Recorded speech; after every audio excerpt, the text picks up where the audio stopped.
Back now to our coverage of the pandemic, and a former U.S. Surgeon General happens to be a Miami native, so he's looking at the situation very carefully. With a focus here on South Florida, he spoke earlier with CBS 4's Jim DeFede.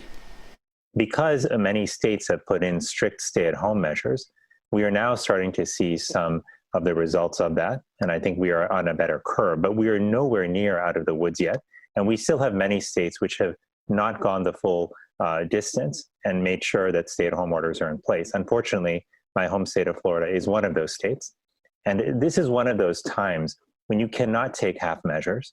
You can't say, well, we'll just do a little bit now in terms of shutting down a few counties, and then we'll see how it goes. That is not how pandemics work. That's not how viruses behave. They don't care what county you're in. They spread quickly throughout counties. That's why it's so important this is a nationally coordinated effort, and that we have all states move towards stay-at-home orders until we get the virus under control.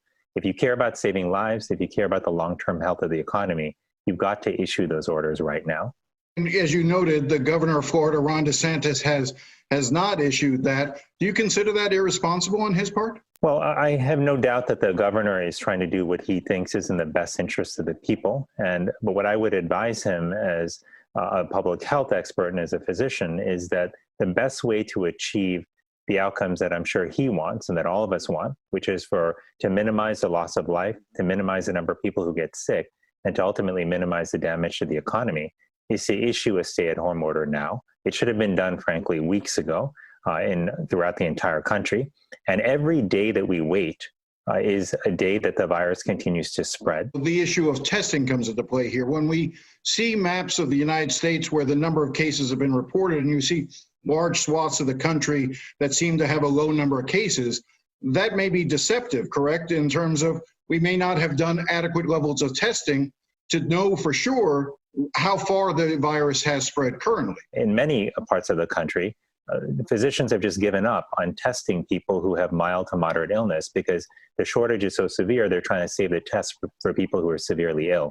This is not the way we need to be testing if we really want to know where the infection is. So if you see the numbers and you think they're high, keep in mind that not only do these reflect people who were infected a week or two ago, but they also reflect a picture that's incomplete, because we very likely have somewhere between 5 to 10 times the number of infections that are reflected in our numbers, because we're just not testing enough to see the real numbers. You grew up here in Miami, you have family here in Miami. We talked about Florida and the need for a statewide shelter-in-place ban, but when you look at South Florida in particular, especially Miami, Jackson Memorial Hospital, the other hospitals, you know, what concerns you most? What are you hearing from friends, from neighbors, from family members when it comes to the wave that is about to crash into Miami at this point with this virus? What I'm hearing right now from friends and family members who are doctors and nurses in Miami is that they still can't get patients tested quickly, is that they are having a hard time getting masks and gloves. My own sister, who's a primary care doctor in Miami, has spent hours and hours searching online for places to find masks, knowing that many of them are on back order and it's hard to get them.